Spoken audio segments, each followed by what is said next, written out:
Olá pessoal, voltando nossos estudos aqui para os crimes de trânsito, né? O artigo 302 do Código Penal, do Código de Trânsito Brasileiro, né? Chamado Código Penal, 302 do Código de Trânsito Brasileiro, ele fala do homicídio culposo. Então ele vem lá, praticar homicídio culposo na direção de veículo automotor, detenção de 2 a 4 anos e suspensão ou proibição de se obter a permissão ou a habilitação para dirigir veículo automotor. Bom, a primeira coisa, né, quando a gente vai olhar, quando ele fala praticar homicídio culposo, é claro que quando ele fala homicídio, a gente está sempre lembrando em matar alguém, né, alguém morreu, homicídio, alguém morreu, né, e culposo, né, essa conduta, né, ela deve ser praticada, né,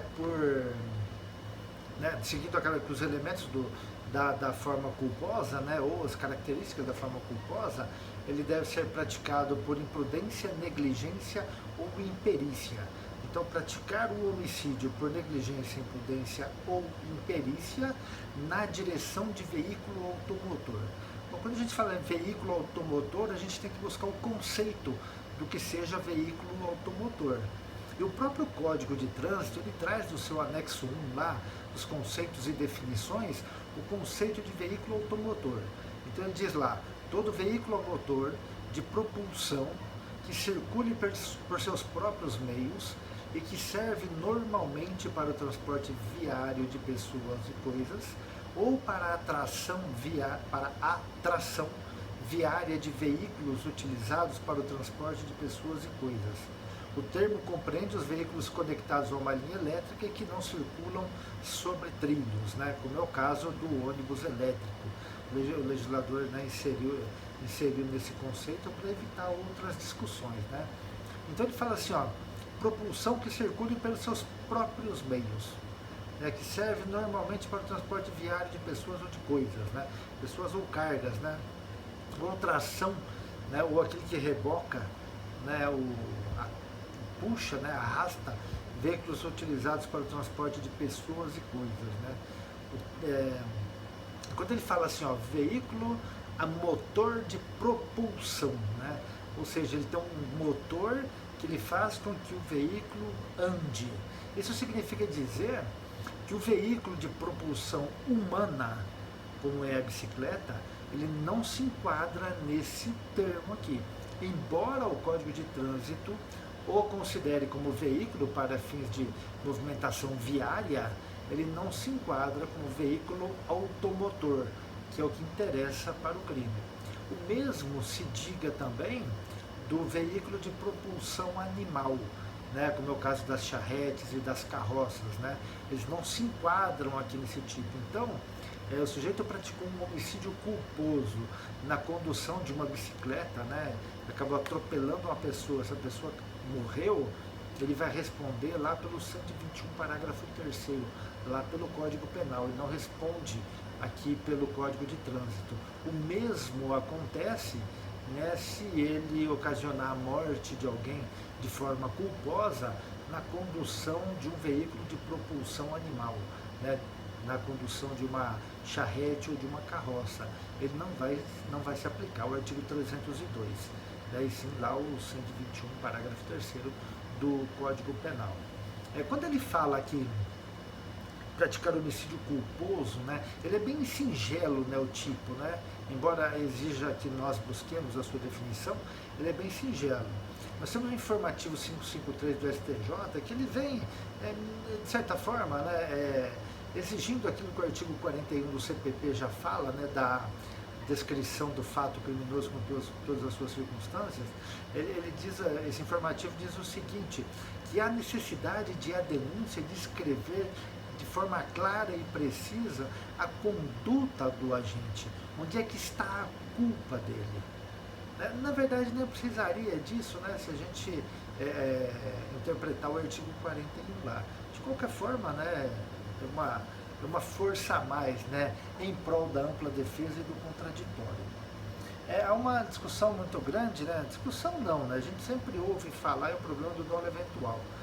Falar, o sujeito estava embriagado, então ele deveria ter sido autuado em flagrante, ele deveria ter sido preso, né? Bom, primeira coisa, né, a gente tem que lembrar lá do artigo 301 do Código de Trânsito Brasileiro, que ele fala que se o sujeito prestar imediato socorro à vítima ou tentar socorrer a vítima, ele não pode ser autuado em flagrante, né? Essa já uma análise que nós temos que verificar aqui. Um outro ponto interessante é que o conceito de dolo eventual, ele é muito complexo, né? Não é a embriaguez por si só que leva alguém a responder por um homicídio por dolo eventual, né, quando se trata de um acidente de trânsito. E por que isso? Porque o dolo eventual, ele exige um desvalor muito maior à vida. Né? Então seria mais ou menos assim, né? Bom, ele cometeu o crime com dolo eventual de que forma? Bom, ele sabia do risco que ele estava correndo, ou do risco que ele poderia produzir com a sua conduta. Mas se ele acreditava que aquilo não aconteceria, a gente está numa culpa consciente, né? Ele sabia do risco, mas ele confiava na sua capacidade. Agora, quando ele estava pouco ligando, né? Quando ele não se interessava pelo resultado, eu vou correr, né? Vou dirigir embriagado mesmo, mas você pode ocasionar um acidente, você pode matar alguma pessoa, que se dane, estou pouco ligando se eu vou matar alguém ou não. Aí a gente pode falar no dolo eventual. Né? Caso contrário, é muito difícil, mas se tornou uma praxe, né? na imprensa, né? Se questionar isso é dolo eventual, isso é dolo eventual, né? Não é bem assim, né? A situação tem que ser analisada corretamente. O parágrafo 1º do artigo 302, ele trata aqui de umas causas de aumento de pena. No homicídio culposo cometido na direção de veículo automotor, a pena é aumentada de 1/3 à metade seu agente. Inciso 1. Não possuir permissão para dirigir ou carteira de habilitação.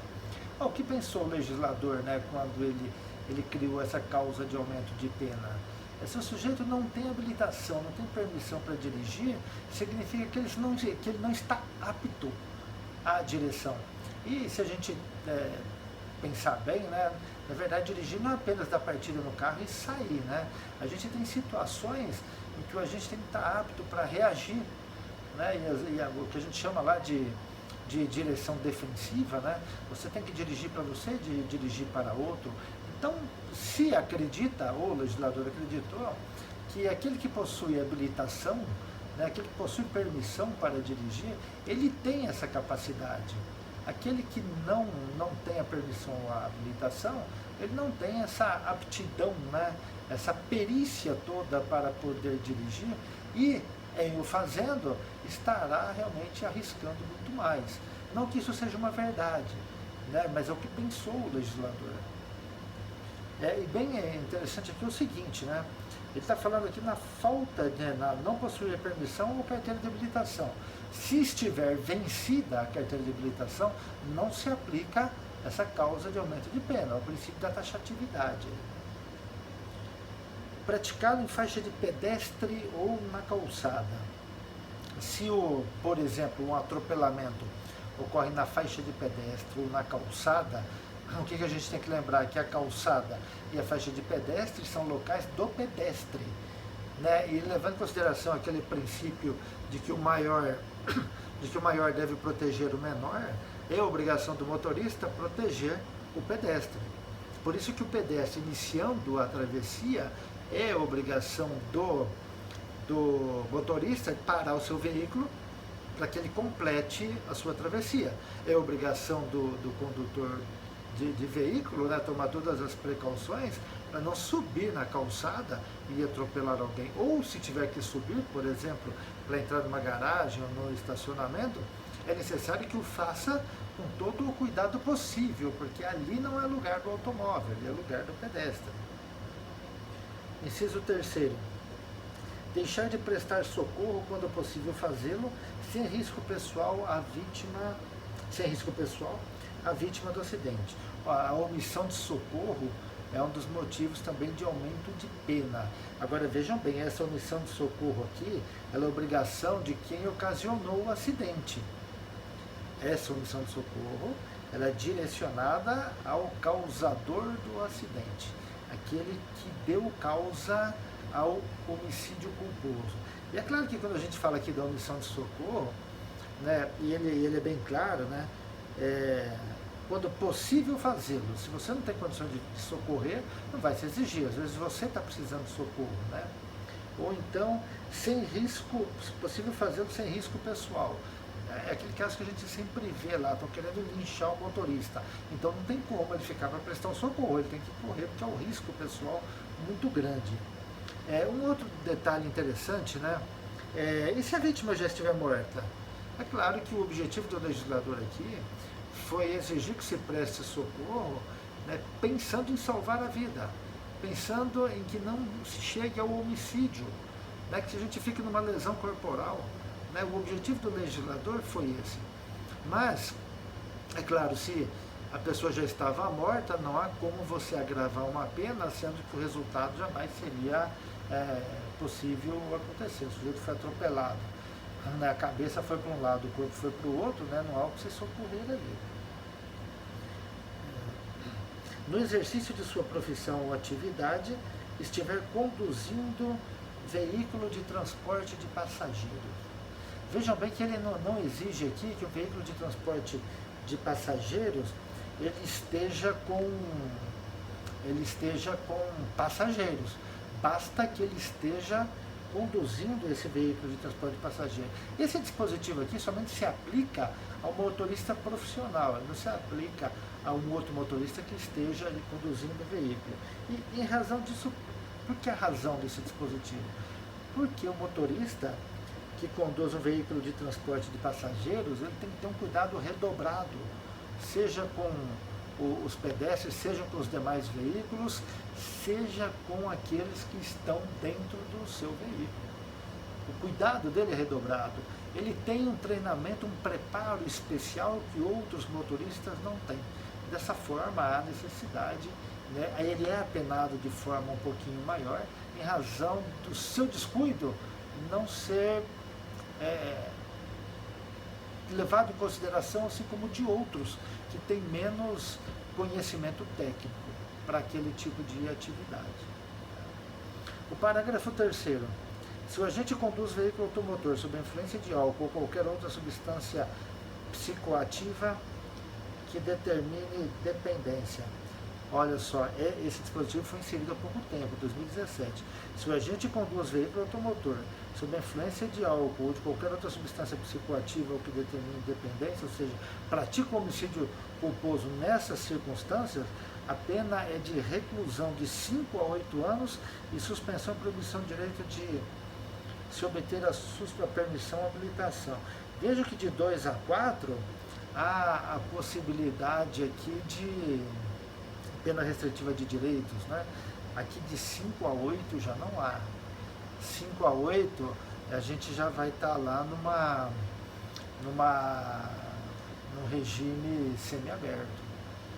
Vejam o perigo aí de você se envolver no homicídio culposo estando embriagado. Né? Veja que ele não fala embriagado, né? Sob a influência de álcool ou outra substância. É interessante que nós vamos falar sobre essa questão da influência do álcool ou outra substância quando a gente estudar lá o artigo 306. Né, que estar sob a influência de álcool ou outra substância não é o mesmo que estar embriagado. Não, embriagado naquele sentido lá do 306, de você ter concentração de álcool lá, não é levando em consideração a concentração de álcool.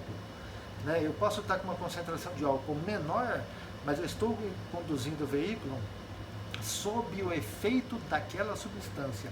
Aí eu entro lá no parágrafo 3º. Né? Ele não deixou essa possibilidade de se levar em consideração aqui o parágrafo 1º. É claro que numa discussão jurídica a gente pode buscar lá o artigo 306 para aplicar aqui, mas em tese o legislador só falou da influência de álcool. E por fim, a pergunta com relação ao perdão judicial. O legislador aqui no Código de Trânsito ele não trouxe aquela figura do parágrafo 5º do artigo 121 do Código Penal. Ou seja, quando o resultado atingir de uma forma tão forte o próprio agente que a pena acaba sendo descabida, né? Acaba não atingindo a sua finalidade. Embora não tenha havido essa previsão legal aqui no Código de Trânsito Brasileiro, se aplica por analogia o artigo 121, parágrafo 5º do Código Penal, tá? Para se aplicar também aqui o perdão judicial, tá bom? Grande abraço, até a próxima.